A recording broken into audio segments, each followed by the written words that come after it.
Today, we're going to talk about one of the important things in our sports journey. One of the uncontrollable thing, and that is injuries.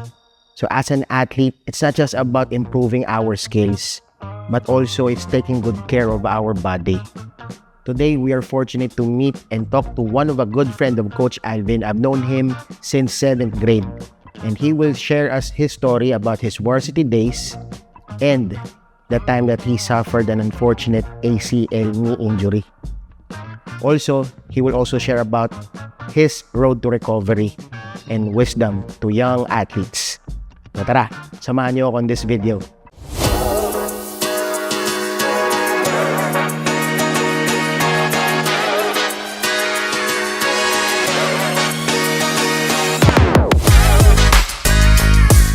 Nandito tayo ngayon sa lovely home, one of a good friend of Coach Alvin, and that is Uncle Carl. Kung nakita nyo sa video kanina, yan ang bahay ni Uncle Carl.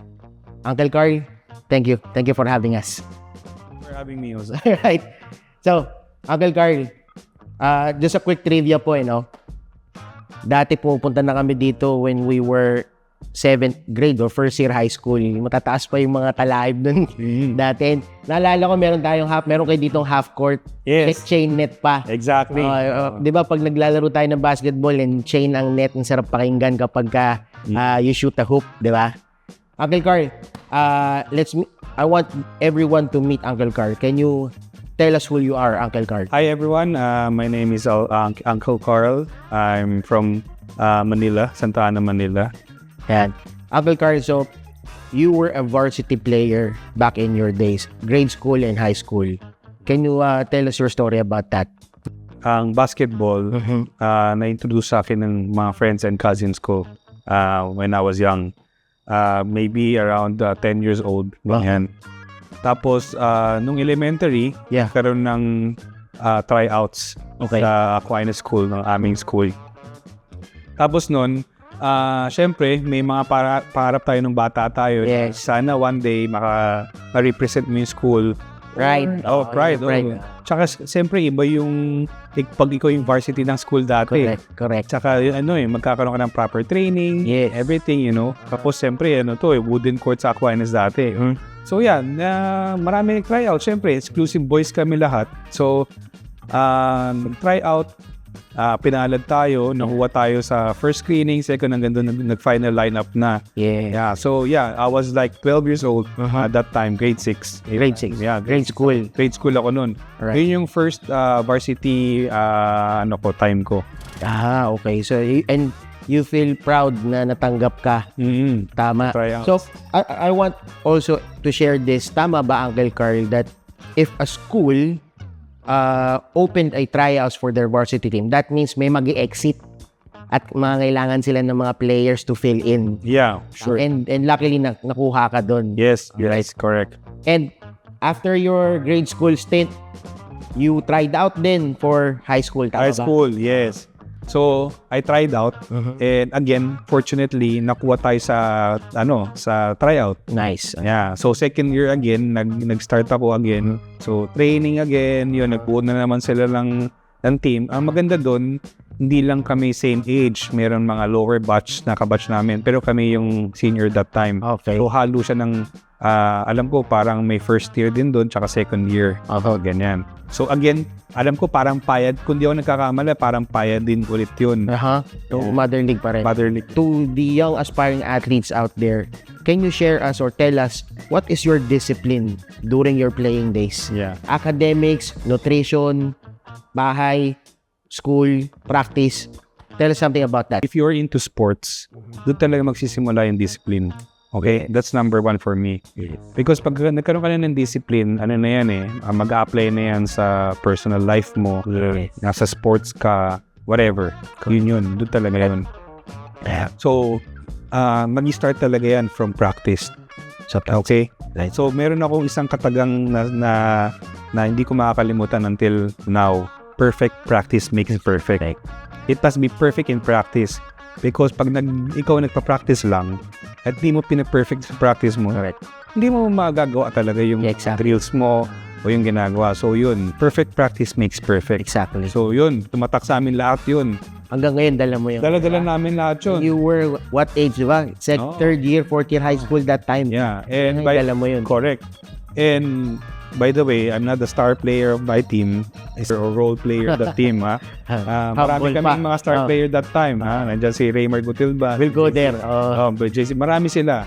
Well, ako, as a role player, imagine, natatak sa akin yung discipline. Yes. So, kahit na practice lang, ginagawa ko katungkulan ko as a role player sa practice. Kung hindi ko man madala sa totoong laro, at least yung mga star player namin or mga first five namin, natatrain sa amin. Yeah. Kasi sa amin ka magsisimula eh.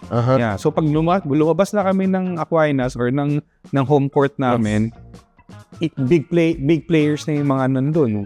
Yeah. So yun, kailangan ko talaga gampanan and be disciplined para pag kami naglaban-laban, maganda ang kalalabasan. So Uncle Carl, you can say na ito yung isang valuable lesson na natutunan mo during your playing days na dala mo hanggang ngayon when you are now a family man. Oh, yes. But if you are given the chance to go back in time, meron ka bang naiisip na sana ganito ginawa ko, sana ganito ako dati, sana mas na-improve ko pa yung ganito, ganyan. Meron bang ganon, Uncle Carl? Ako, feeling ko, one word lang siguro, consistency. Yan yung feeling ko kailangan ng mga tao. Kahit sobrang galing mong tao, individually magaling ka, skillful ka. Absolutely. Pero pag hindi mo ginagawa ang mga bagay consistent, mawawala yan eh. Absolutely. Diyan dadating yun, yung katawan mo, Yes. yung discipline mo sa katawan, yung pagkain mo. Pag consistent ka sa mga ganyan, okay ka. Magiging okay ka. I can say that these young athletes today, our youth today, very blessed sila. Dahil andyan ang mga supportive parents on their sports interest. And there is camps, skills camps. Surrounded na tayo ngayon yan. Dati, we are just learning from what we watch in the TV and being competitive to one another na kailangan ganun din ako kagaling, kailangan ganyan din ako, ganyan. And we want to bring the name or, we want to be proud of our school. Diba? So, like, just to piggyback on what you have said earlier, Uncle Carl, consistency. This is also validation, no? I am sharing this to my camp, Rubber Band Effect by Coach Alvin. Diba ang rubber band goma? If you keep stretching a rubber band, you're reaching your full potential. Right amount of sleep, proper food that you eat, consistently practicing. But if you stop, babalik yan. It can snap back to zero. Ganon ka-importante ang consistency. Yeah. Tama. Correct.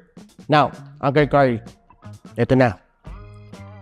You suffered to an unfortunate ACL injury. Bago muna yun, let me do a little research. Kasi I want to back up this conversation with our research. And according here, di ba, Uncle Carl, based on our research, ACL or anterior cruciate ligament. Ang ACL nga naman daw pala is it helps control the rotational movement of our knee during activities like pivoting, jumping, running. So malaking bagay pala ang ACL or ligament sa mga tuhod na. Doon naman. Yeah, support. And you suffered that unfortunate injury. Share sa story, Uncle Carl. How did it happen? Okay, so ACL, yun yung talagang Dark days mo yun, no? dark day. Oo. Wow. Oo. Doon natapos lahat eh. Oo. Okay, so naglaro tayo nung high school. Yes. Graduate tayo, nag-college na tayo.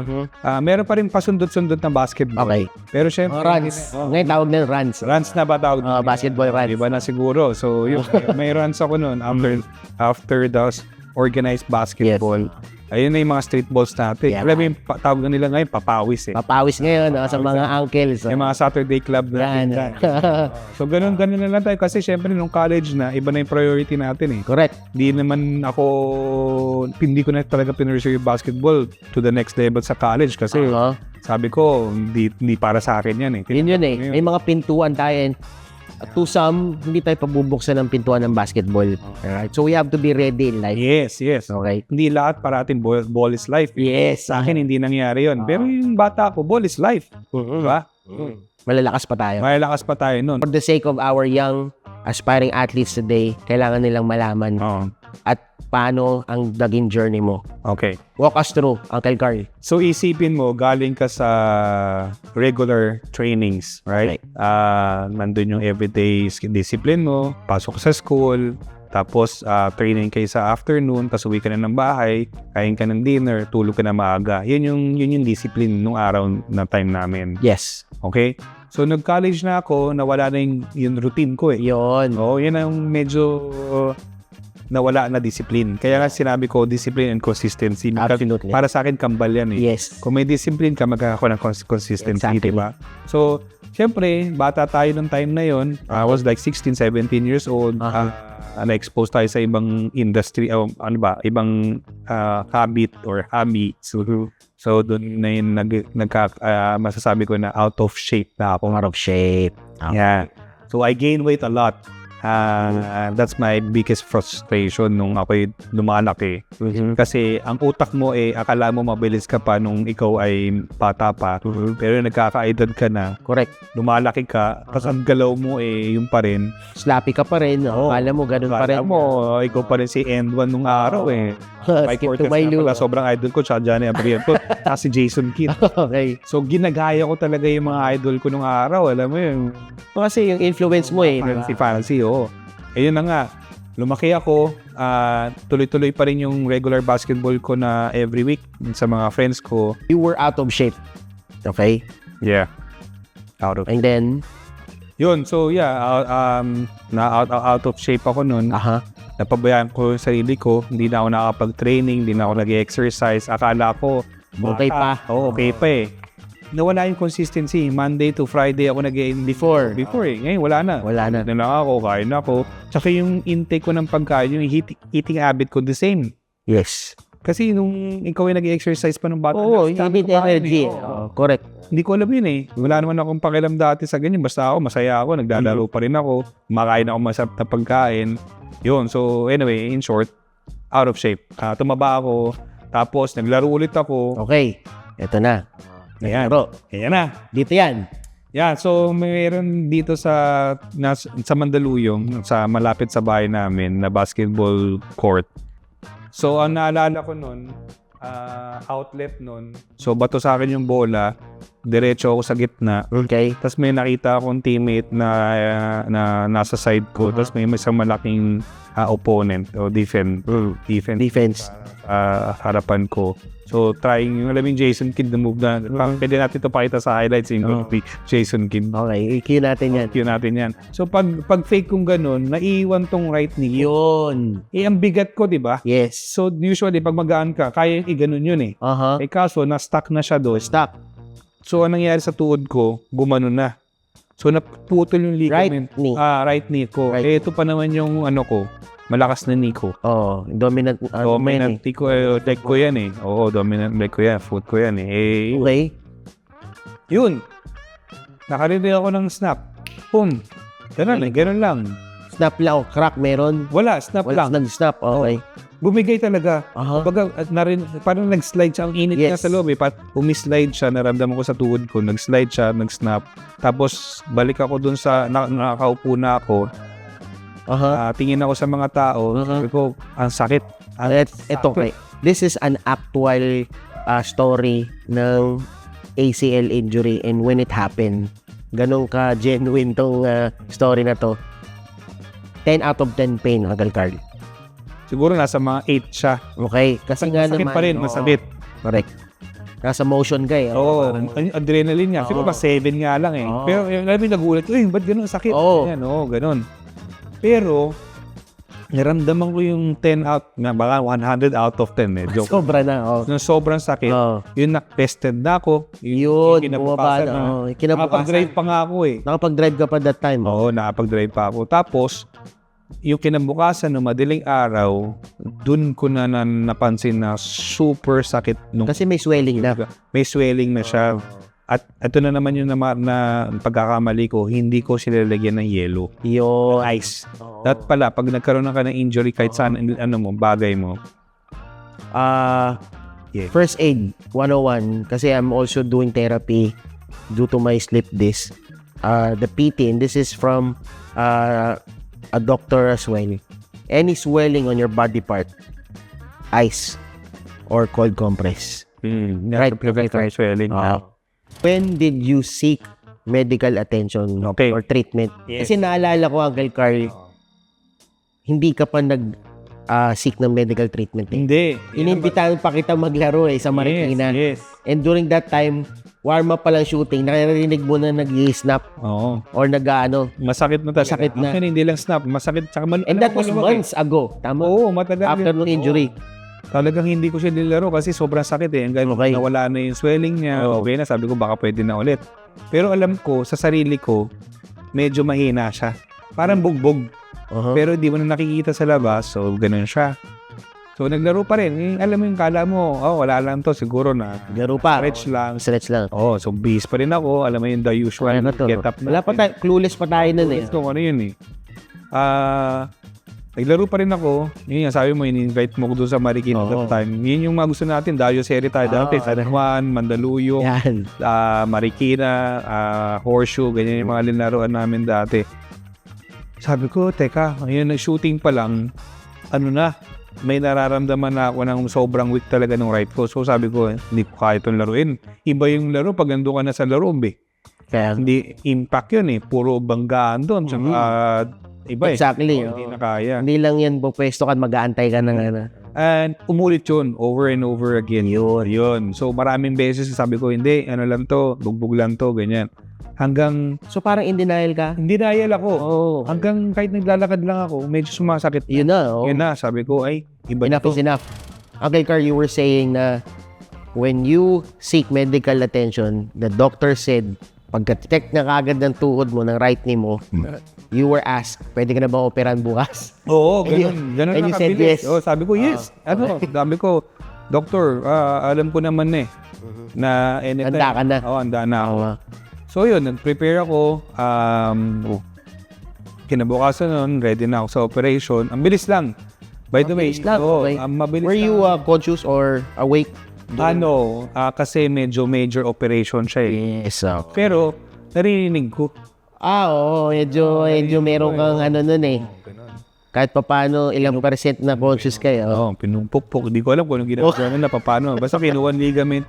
Para, sabi ng doctor the explanation was after sabi niya, parang newborn na ulit ang leg mo. Good as new. However, hindi ibig sabihin ng newborn, malakas na agad dyan. Wala, parang baby. Hindi pa naman makakatayo ang baby. Correct. Kailangan palakasin eh. So, mayroon tayong mga muscles sa surround ng natin, ng healthy. Ina-activate. Kailangan mo siya i-workout. Yun. And that's the therapy. So, ang phases kasi ng pag na-injury ka, injury is one thing. Surgery is one thing. Iba yan eh. Phases yan eh. Ang pinakamahirap talaga doon, alam mo kung ano, recovery. Kung makakabalik ka pa rin ba ng 100%, okay? Tsaka yung iba, what will happen to them, yung nagkakaroon sila ng phobia. Mental eh.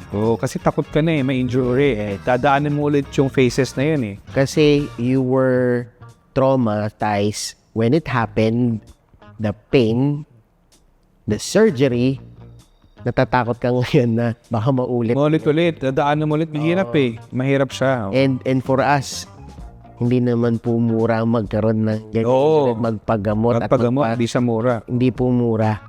Kaya may takot tayo. Right? So, how did it happen, Uncle? So, after nung aking surgery, sabi sa akin ng mga doktor, meron kaming experts mga PT, para tumulong sa akin to strengthen my legs. Surrounding muscles. Surrounding muscles ko. Tapos, hindi siya mabilis. it will take 6 months to a year to fully recover. Again, Depending on ability, no? Consistency. Dapat everyday, almost everyday ka nag-therapy or kung di man everyday, at least madalas. Alam mo, sa ACL, sa panahon ngayon, sa modern technology ngayon, right after na surgery ka, kinabukasan, ano ka na therapy ka na wala nang babaliin. Ang iniiwasan kasi nila doon, yung maninigas yung tuhod mo na ka-straight, kailangan baliin yan kasi hindi ka na yun yung masakit no? Yun yung masakit. Yung kailangan ulit, bumalik sa Isipin mo, yung legs, yung muscles mo, sobrang tight na, di ba? Muscle tightening. Tapos, yung meron ka pang sugat na operasyon, kasi sa buto yun Correct. Yun. What advice can you share, Uncle Carl, to these young aspiring athletes na naghahangad in their basketball career? Kung hindi man sila pagbuksan ng pintuan ng basketball. Let's be practical, di ba? What's your advice to them, Uncle Carl? Sa mga aspiring athletes dyan, hindi lang sa basketball, in sports in general, kung sa tingin nyo ang basketball or other sports ay wala na sa inyo, huwag kayo titigil mag-exercise or kasi para sa sarili nyo kapakanan na kasi tuwatanda din kayo, kailangan may healthy mind, healthy body pa rin. Ang lang dahil nag-sports ka, kailangan mag-exercise, hindi titigil yan. So, if ever hindi ang basketball hindi para sa inyo, maluwag, maraming opportunity outside dyan. Baka mamaya, ibang sports naman. Ano lang tuloy-tuloy lang ang laban, mahika nga nila. Pero syempre, kung basketball talaga yung number one love nyo, babalik ka dun sa sports na yun. Wisdom. So today, Uncle Carl's story reminds us that playing is not just about your skills. It's all about your overall discipline from taking good care of your body. Like what I said in our camp, the weather is uncontrollable. How good your opponent is uncontrollable. And injuries is uncontrollable. It can happen. But we can minimize the possibility and we can prevent that by having a healthy body. Spend time in your activation. Look after your weight, your body shape, right? Be in shape. Kasi tumatalon kayo, tumatakbo kayo. Lalo na sa mga basketball players out there. Diba? Mahirap magkaroon ng knee injury. Alright? So, maraming salamat, Uncle Carl, for today. And I hope our young aspiring athletes out there receive something, learn something from us, and to those watching out there, yung mga sports parents din natin, marami pong salamat for your continued support, and I hope that we've learned something for today's video. I'll see you on the next video. Remember, stay consistent, stay committed, your hard work and your dedication, anything is possible. See you. Hi there, young athletes, and to all sports parents, mommies and daddies. Let me take a quick break from that video. If you are into sports or wanting to know more about basketball and volleyball, come join us in our skills training camp. PASA East Pass and Shoot Academy, PASA East, and Filipino Volleyball, FBA East. If you want to learn more about basketball and volleyball, come visit and join us in our skills training camp. Let's master the fundamentals. Let's master the basics and work our way up for improvement. We're not just only teaching the skills, but we're also building the character of these young aspiring athletes. So if you want to join us, you can visit our camp for a one-day trial. Let's see if the camp is a good fit. Let's test the waters. If you're ready, the link is in the description box. And if you're enjoying this kind of conversation, hit the subscribe button. Maraming salamat po.